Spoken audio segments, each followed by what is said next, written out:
welcome to the first SBCLB cast in 2021, and it's great to see that this turns into a nice tradition, and we are super happy to welcome Brian van Essen from Livermore National Lab to talk about something that Nikolai is now introducing, so do not steal the thunder. So thank you, Torsten.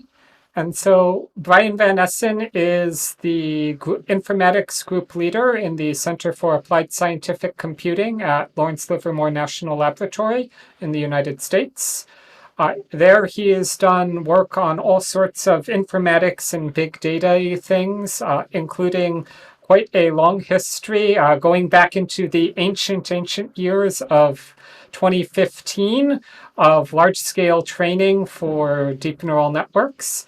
And today he is going to talk about some of those techniques and work for small molecule drug design. And I also want to note that he is also now a Gordon Bell finalist for the work that he is going to talk about. So thank you, Brian, and take it away. Thank you very much, Nikolai and Torsten, for the introduction and the opportunity to present to the audience here. It's my great privilege to present the work of my team here. And as Nikolai said, this is work that was in response to the Department of Energy and the exascale computing projects, XLearn project and Atom projects, pivoting to see what can large-scale machine learning do to address the ongoing global pandemic. This is the work of a very diverse team. Oh, 2 slides. So here are my research colleagues that helped put together all this work. They are drawn from the Center for Applied Scientific Computing, Livermore Computing, as well as Physics and Life Science, where it's basically a bunch of computer scientists, computational chemists, bioinformaticists, and HPC experts coming together on a multidisciplinary team to be able to put together a heroic run to try and train neural networks with some of the largest drug design data sets. And we'll get into that more. But I want to thank all my colleagues for their outstanding achievement in putting this work together. And as Nikolai noted, we were selected as a Gordon Bell finalist at SC20. So the motivation for the work here is that drug discovery is both costly in time and effort. You know, normally it's about a 14, 15-year time period going through these 4 stages shown here. And what this work is building on is an ongoing effort within the Atom project on, can we accelerate this first part of this funnel, stage 1 and stage 2, with AI and high performance computing. And the idea is there's roughly 6.5 or so years between how do we discover new molecules and turn them into potential drugs, and we want to whittle that down from 6.5 years to a much smaller time frame. But additionally, one of the key challenges the community faces is that most of the proposed drugs fail in stage 3, these clinical trials. And so the idea is, can AI and high performance computing do a better job designing new chemical compounds that are more likely to succeed in stage 3 and reduce this whole timeline, this whole pipeline. And so, again, really trying to figure out whether these therapeutics can be designed and optimized to be more successful within their clinical trials. Sorry, my keyboard is being a little fiddly, which is why I'm clicking back and forth. Let me get that under control. So the other part motivating this research here is that we need multiple ways to attack the ongoing COVID-19 pandemic. You've heard about in the news and research that there are many avenues of attack. There are vaccines, there are therapeutic antibodies, and this work is focusing on small molecule antivirals. And the idea is, even if we get a wonderful set of vaccines out there and we start inoculating the population, not every approach is going to work for every person all of the time. And so you want to have multiple arrows in your quiver to bring to bear especially when you're talking about global scales, because even a 1%, even if something doesn't work for 1% of the population at the world scale, that's a huge number of people. The other thing to think about is that while this work is especially germane right now during the ongoing pandemic, this problem is not going to go away. This work was driven out of research on cancer therapeutics, and it's feeding back into there as well. But really, this kind of drug discovery has many, many ongoing applications, not just in responding to COVID-19. So There are multiple phases of drug discovery and drug development. We showed the funnel on the first slide here, but now the next level deeper is that what the drug designers do is they start with a hit identification. This is where they can find a chemical compound that looks promising in how it's going to interact, in this case, with the proteins on the COVID molecule. Once they identify a set of promising hits, they're going to start generating new lead compounds that are more synthesizable, possibly have better medicinal properties, have fewer side effects. And from there, they really go into a design loop around lead optimization, where they take those promising hits that have been turned into leads, and then they're going to optimize them to be more drug-like, easier to synthesize, and better pharmacological effects. The work we're talking about in this research is how do we optimize that lead optimization loop? And I'll show that in just a moment. One of the concerns has been, as we bring artificial intelligence and more importantly, deep learning to bear, is that if you have a sort of small population of chemical compounds that you're working from, that can lead to a lack of diversity or robustness in the proposed generated molecules. That is a real limitation. And we're going to see how bringing more scale in the training of deep neural networks can help improve that. So you've all seen this picture on the far left here, which is the COVID-19 molecule with its spike proteins on top. And the idea here for small molecule drug design is that there are these receptor binding domains shown in the middle part of this figure, but then also turned into the far right figure here, where basically there are these pockets that a molecule can actually bind with the protein, and that can have a variety of effects. And there are two main ones, or four targets that we're looking at, that do one of two things. One, if they bind with the ACE2 one, they can stop viral entry. And then if they bind with a main protease, they can stop viral replication. And so there are these four protein targets that we're looking at. And this is sort of the limit of the chemistry and biology that we're going to get to in this talk. But it's important to know that when we talk about drug discovery, and especially you're going to hear words like docking and binding and all these different ideas, molecular dynamics, the idea is that you have to repeat each of those tasks and each of these loops for each of these binding pockets. And so it's not enough to say, is this one chemical compound good for SARS-CoV-2? What you really want to say is, will it bind with this protease at this point? And if you want to look at binding to a different one, you may have to design an entirely new drug. So you can go through this loop many, many different times. It's also important to know that just the sort of speculated space of chemical compounds is on the order of 10 to the 60th. And so this is a huge design space, and we need to find a clever way to navigate what kind of chemical compounds we generate. Okay, so we talked about, can we increase the diversity of chemical space so that we can create a novel drug design for a novel virus? So prior work really used millions to tens of millions of chemical compounds to train a generative model. We're scaling that up, and a large part of the Gordon Bell work was, how do we scale that up to 1.613 billion compounds, which was the largest data set that we had at the time of submission. It turns out that some of the companies in the community have released even more, so the chemical data set is now easily above 14 billion. And if you pull from other sources, you can get even larger than that. For this work, we focused on a data set coming from this Enamine company called the Enamine Real data set. One of the key characteristics of this was that it is speculated by the company that all 1.36 billion compounds are able to be synthesized.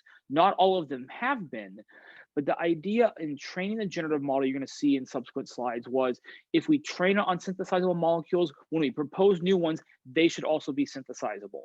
And that's a key part of sort of taming the drug design space. We also included 250 million compounds from the historical database that Enamine published. And then we mixed in 1 million more compounds that are shown to be promising with respect to their inhibition activity for SARS-CoV-2. So all told, we have a little over 1.6 billion compounds. We also have a couple million compounds held out for test evaluation. So we've talked a lot about sort of drug design and drug generation, and let me start showing you what that loop looks like. So in the middle of the slide here, we have the molecular generator split into its encoder and decoder halves. And that molecular generator is what we're going to be training in this presentation and for this Gordon Bell work. That then gets coupled with a molecular optimizer. And on the next slide, I'm going to show you the entire generative drug discovery loop. But the idea is that we have a targeted chemical space, we have and that we want to basically, we're going to select a lead compound from, and that sort of says this compound is promising, let's start here. You're going to push that into the molecular generator, into the latent space, and then a separate algorithm, the molecular optimizer, is going to start to perturb that and try and optimize it for, again, either better inhibition, better synthesizability, better pharmacokinetics, safer drugs, but also, or it's going to optimize for all of those.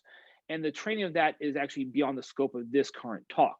Once you've perturbed that drug in latent space, you're now going to push it through the decoder and turn that latent representation back into a synthesizable compound. And that comes back to this whole idea of using synthesizable drugs to train the generator. We should be still in the synthesizable drug space. And so if you do this repeatedly, you're going to get a large set of proposed chemical compounds, and it's really promising. And in prior work that our work built on for cancer, they were able to do this and actually generate some promising new chemical compounds, which is what we're scaffolding off of. But the hypothesis of this work is that if you expand the chemical space that you train on, you can actually get with higher probability, completely novel compounds that will allow you to address this with chemicals that are, have properties that you aren't seeing in the existing repository of drugs that the community is working with.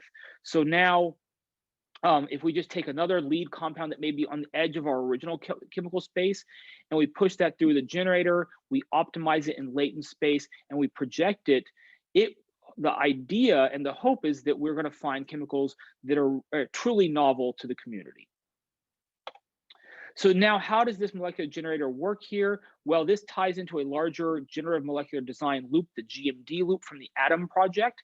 And the idea here is that you have some working compound library, and that's going to be initially compounds that you start with, identified from the community, but also it's going to be ones that you have generated.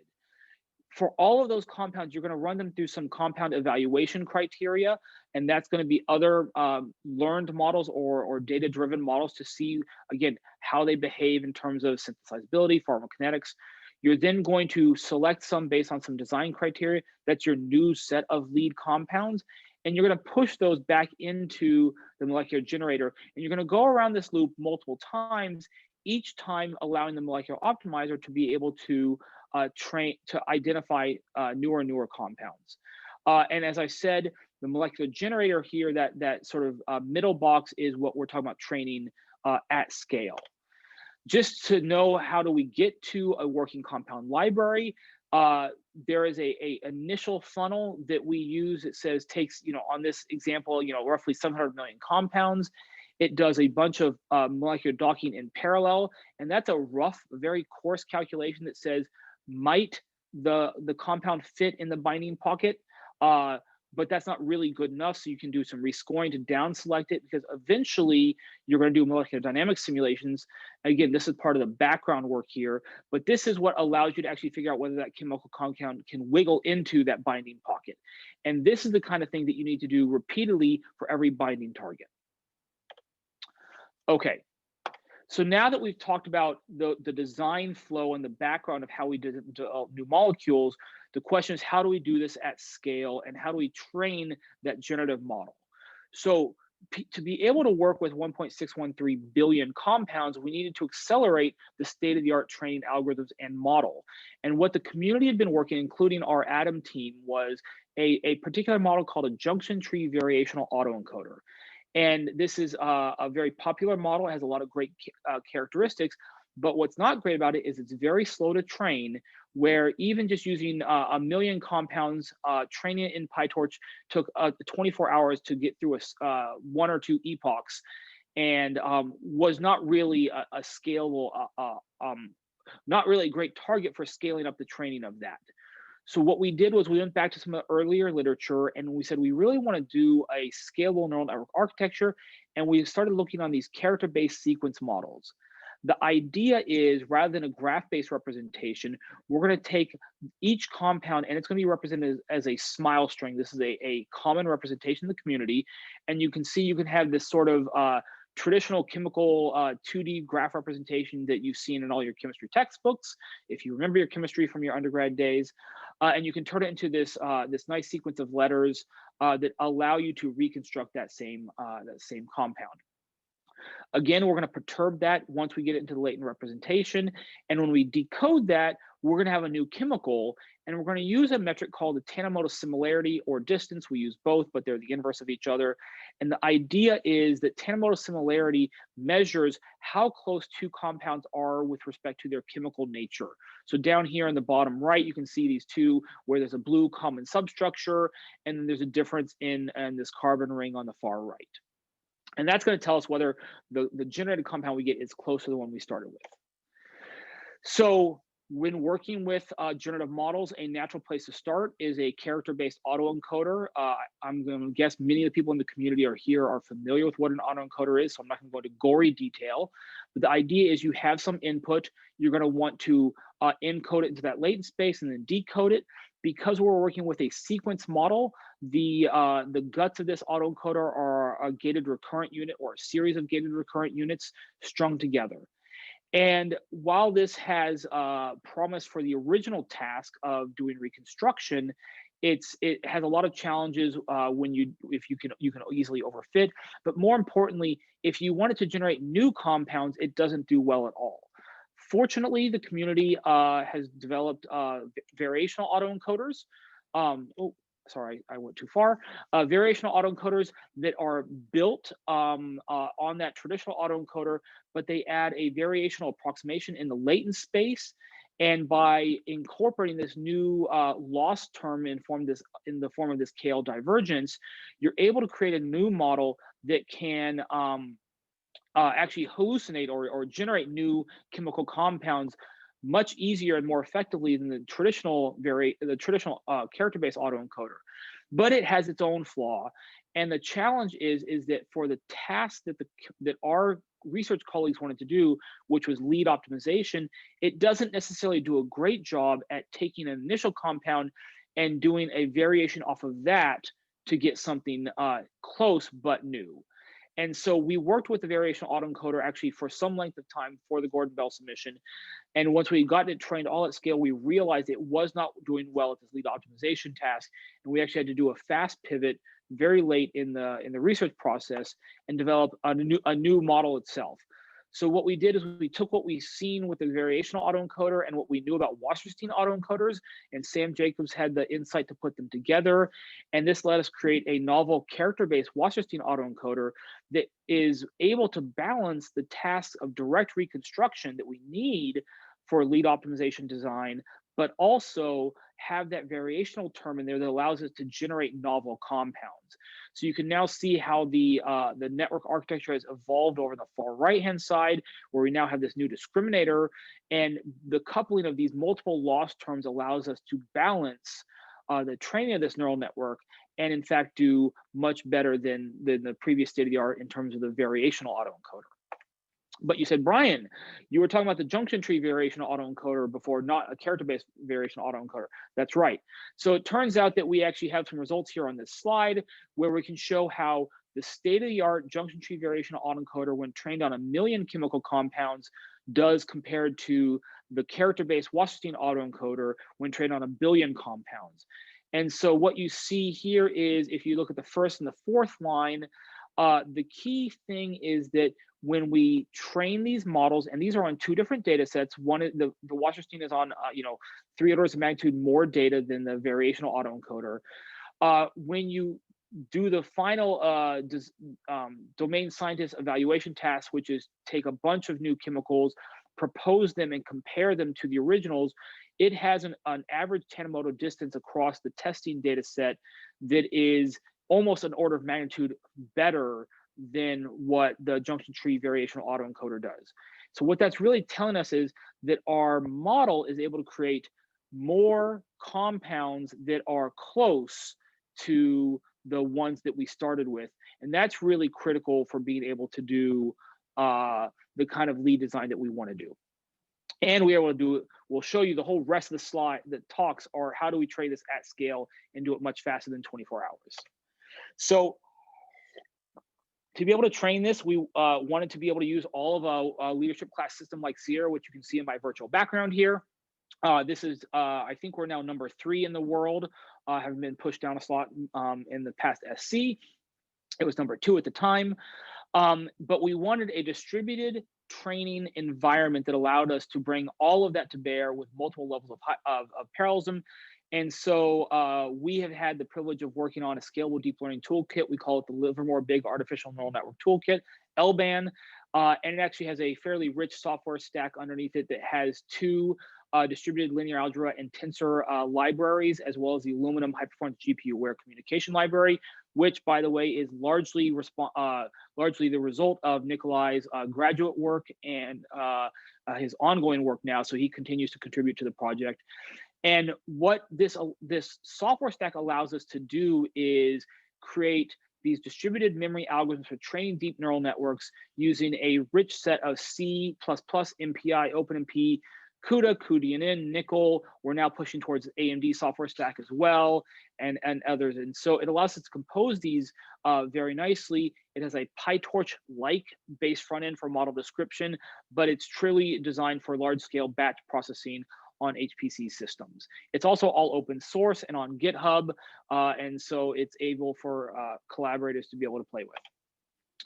Going just a little bit deeper here, the toolkit really is designed to enable you to compose multiple levels of data parallelism, both model data as well as ensemble parallelism, as well as be able to have the infrastructure for training and ingesting massive data sets like this billion sample data set that we're talking about here, as well as ones that have massive data samples, but that's other research. And it's really focused for using the types of HPC resources that we expect on these leadership class systems. So it's not designed for cloud computing. It really wants high bandwidth, low latency interconnects, as well as tightly coupled GPU accelerators. So one of the key things that allowed us to scale up training on this entire data set and basically end up with a single model that we used for the drug evaluation was a tournament algorithm we developed over a number of years called LTFB that basically allows you to use an entire supercomputer to accelerate training. What we have shown here on the bottom is a cartoon representation of what this does. The idea is that we take all of something like Sierra and we split it into a large number of trainers. Each trainer is a unique set of compute resources and a communication domain. Within every single trainer, we have composed model and data parallelism. And between trainers, we're having communication that is much more scalable and point-to-point. I'll talk about that in just one second. But the idea is that each trainer is given a silo of data. So you partition your billion compound data set over multiple trainers, giving them independent silos. And each of them have their own weights for this model. So they all evolve their model and train it in isolation for about an epoch. And then after every epoch or so, or some number of steps, it can be one or more epochs, you stop and everybody does a tournament. So they pick a partner where they exchange their model with a partner, and they get a model from a different partner or the same. And then they have 2 instances of the model. They're going to run a tournament on a held out data set. Using that tournament result, they're able to actually evaluate which model weights are stronger. And then they adopt that, the strongest model, and then they evolve that from there. So this coupling is different from a lot of other ensemble techniques. And what we've shown over the past few years is that it allows you to increase your parallelism without a loss in the quality of the best emitted model from the community. And what you're really seeing is that the model is acting as a summarization of a learned model over the partition of data that it was trained on. And as a model does a tour across multiple partitions, it's strengthened each time by seeing different tranches of data. And it's also strengthened by having different sort of random numbers that are pushed through different parts of its solution space.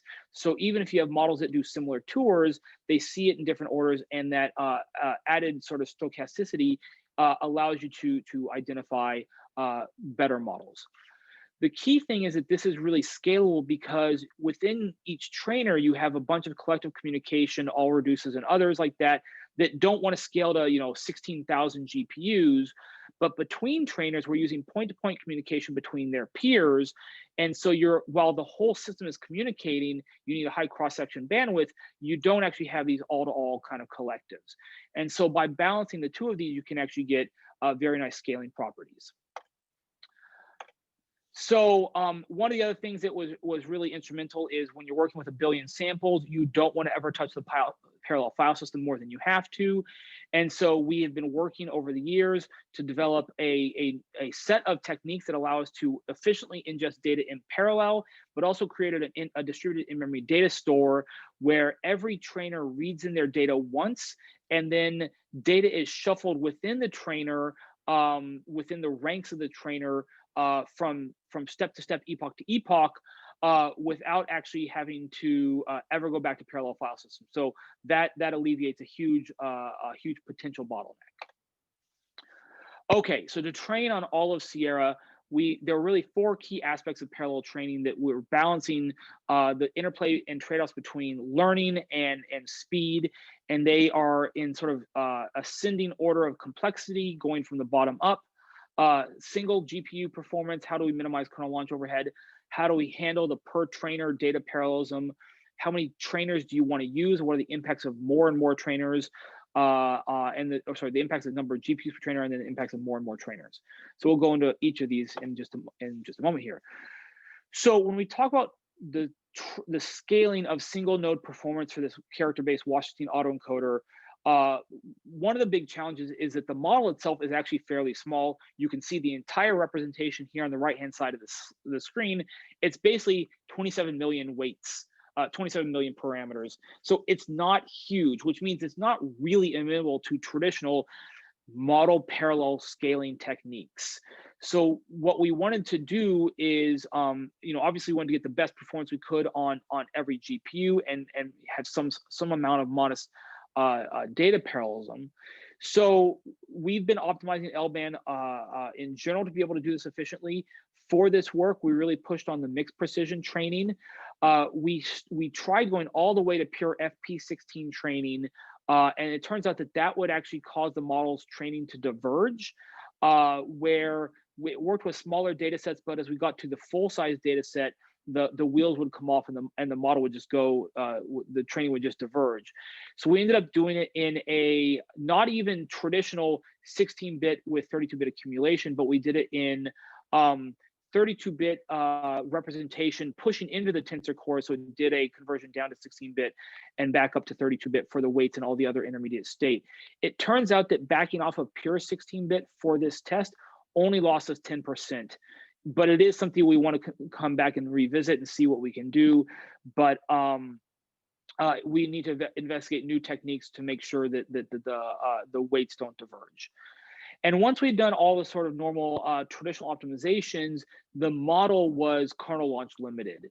And it turns out that some of the things that we did to make that successful was we actually, we got into the CUDA and 8 software stack, which allowed us to do both stacked GRUs, which was a benefit, but then also the ability to do CUDA graphs. So we have LBANN will memoize the graph structure for both forward and backward passes of training as well as for inference. And wrapping all that together, we were able to get a 1.5x speed up over our initial implementation. It's important to note that the cost of using CUDA graphs actually had a deleterious effect on the number of samples you could have per GPU because it increased the memory requirements as well. So, and I'll mention that just a bit here, but before we get to that, the other thing we wanted to play with was how many samples we have in our mini batch. It turns out from our experiments, we found that the model's most efficient learning was at 512 samples per mini batch, but that was actually really underutilizing the compute resources. We're able to increase the training. We're using an atom optimizer up to about 4K samples per mini batch, and that's still learned. Going beyond that, the model would actually start to diverge again. And so some of the future work we're considering is other methods, possibly some second order methods that may allow us to increase that mini batch size, but this model is very temperamental. The other thing I said is that when using CUDA graphs, the maximum number of samples per GPU was reduced. We were only able to get 512 samples per GPU before we ran out of memory on each GPU before. Without CUDA graphs, we were able to get 1,000, but of course we wanted to improve computational efficiency. So we experimented with running between 256 and 512 samples per GPU to both maintain our efficiency, but also be able to parallelize across multiple GPUs and thus multiple compute nodes of Sierra. So when we put all this together, we basically had an operating range between 2K and 4K samples per trainer, and with between 256 and 512 samples per GPU, that gave us a range we let us have an operating range of 8 to 16 GPUs per trainer, which was 2 or 4 compute nodes per trainer. And you can see in the table here, those both had reasonable parallel efficiency, going out to 32 GPUs per trainer. The benefits just really tapered off because the problem was over decomposed. So the largest trainer size that we ran here was 16 GPUs for a 4K mini batch size. So then the question was, how do we go all the way up to scale?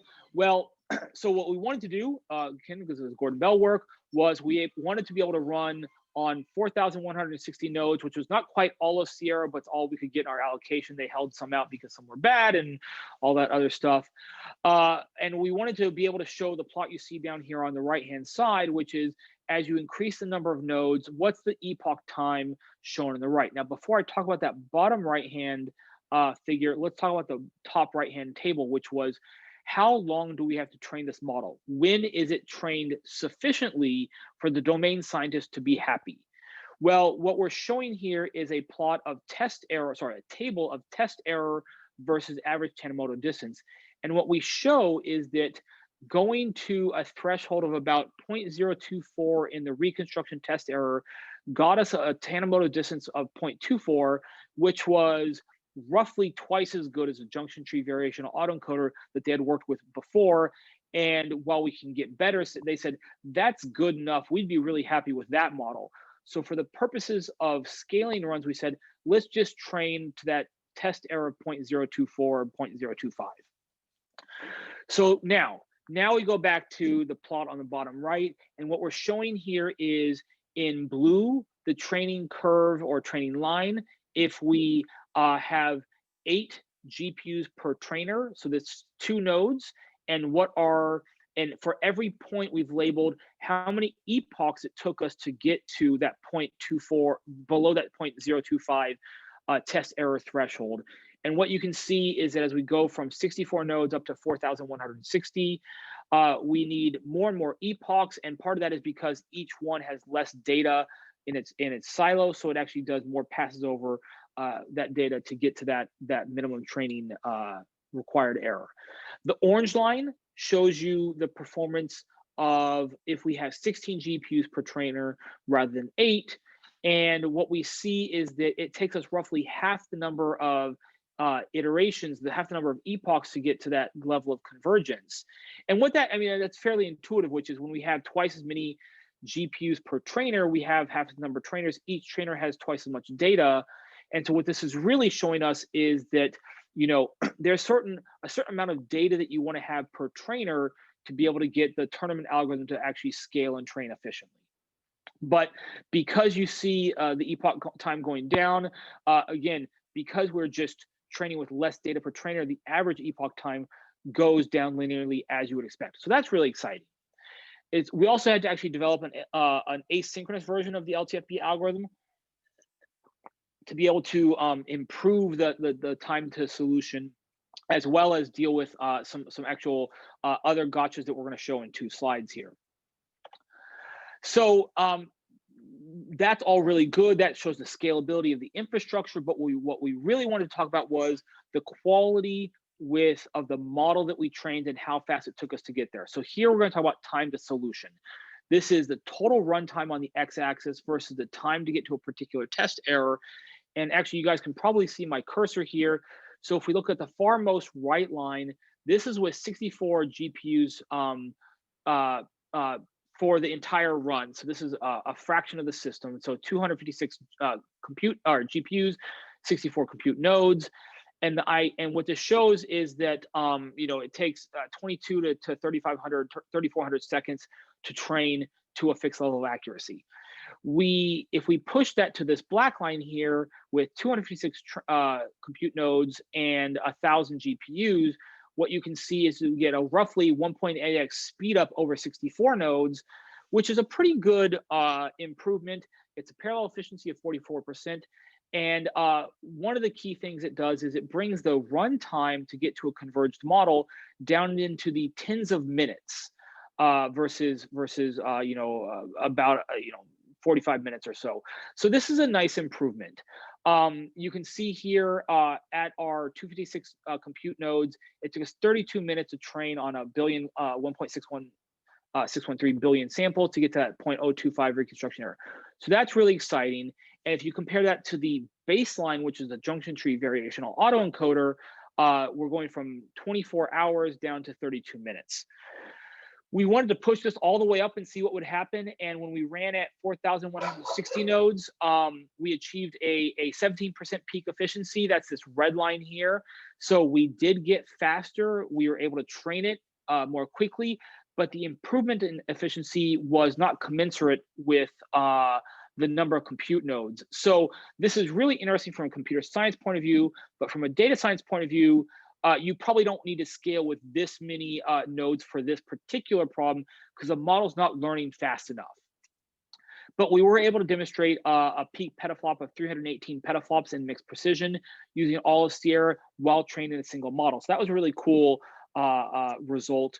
And it's also worth noting that the improvements in I/O time really peaked at like 512 compute nodes.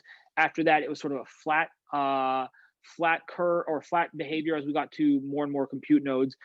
And really what we're looking at is what are techniques, mostly from the machine learning side, that we can do to allow these models to converge faster as we bring more compute resources to bear. So that's, again, subject to future work.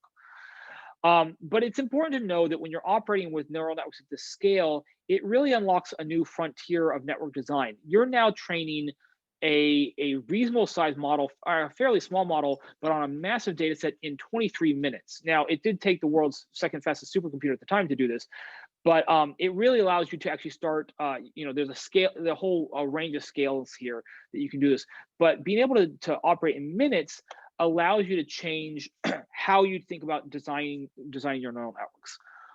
One of the other things that happened that was really unexpected was after we had what we call a dedicated application time, where we had the entire system all weekend, Monday morning we had a call from the local power utility company providing Lawrence Livermore National Lab with their power going, what the heck are you guys doing? It turns out that when we were doing these large scale training runs, we were seeing 2 to 3 megawatts of swing from when we started the test to our peak execution. And we were seeing these high frequency swings within the training as well that caught our own operations team. They're like, whoa, we're worried about what you're going to do to our transformers. So we grabbed some power plots off of the racks. And what we're showing on the left-hand side was the initial runs we did, where we're seeing, again, you can sort of see this initialization time here where we're doing data ingestion, getting the whole thing stood up for a few minutes. And then all of the training where, every 8 seconds we're doing an entire epoch and we do a training round, and then we see a huge drop. Well, the drop here was basically 200 kilowatts per row of Sierra, and that corresponds to that 2 to 3 megawatt swing as well. But what we're seeing is that when we go from training to our tournament, everybody sort of stops, does a very fast inference, and then starts back up again. And so that's what's caused these huge things. So I said earlier, we added a more asynchronous version of our training algorithm to be able to alleviate the main synchronization that occurred during that tournament algorithm. So what happened now, and so the right-hand plot is our final submission, was each pair has to synchronize with its partner, but you don't have a global synchronization during the training. And that actually helped improve our performance. It also helped deal with error tolerance, but also reduces our power swing down to about 120 kilowatts per rack. So that was actually really important. And what this actually got the intention of our senior Livermore Computing technology officer, who's thinking, as we go to exascale, what do we need to do for these kinds of systems if you have these massive accelerators that if you do a single task can exhibit massive power swings? How do you deal with this from an operational side? Okay, just to start wrapping up, in this work, we were able to develop a new class of a character-based Wasserstein autoencoder that was more scalable and efficient to train. And it's the heart of this Atom generative molecular design loop. So we went from 24 hours down to 23 minutes using 16,000 GPUs while achieving a model that was much better in terms of compound reconstruction. And so the ongoing work right now is we're taking this model and giving it to the domain scientists to use in that GMD loop to actually accelerate their primary workflow. We also increased the training set size to use all of the known enemy library at that time. The goal was that this would increase the largeable searchable chemical space with improved synthesizability. We're seeing some of that in the 10 distance, but the real proof in the pudding will be as we go through that GMD loop, when we look at the actual compounds that are identified, seeing how much that additional chemical space brought us. And really, as I said, the key thing here is that while this is very important for SARS-CoV-2, this is an ongoing capability that the world needs to have, our nations need to have, to be able to respond to other emerging biological threats. From a computer science point of view, we're really happy to be able to create this scalable HPC deep learning training that allowed us to take training neural network models from many hours, days, and weeks down to human timescales, where by composing all of these, when you're able to train brand new models in minutes, it takes your model architectures and hyperparameterization, your time to insight gets into minutes, not weeks, which allows you to really put that human in the loop. And we brought together a number of different techniques from the tournament and data parallelism and balancing those, scalable data ingestion, as well as asynchronous algorithms to be able to sort of pull these all together. And with that, I'm done. Thank you.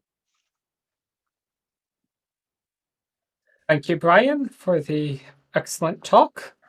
And before we move to questions, I want to just give a brief advertisement for our next SPCL BCast, which will be on the 28th of January at 9 a.m. Zurich time.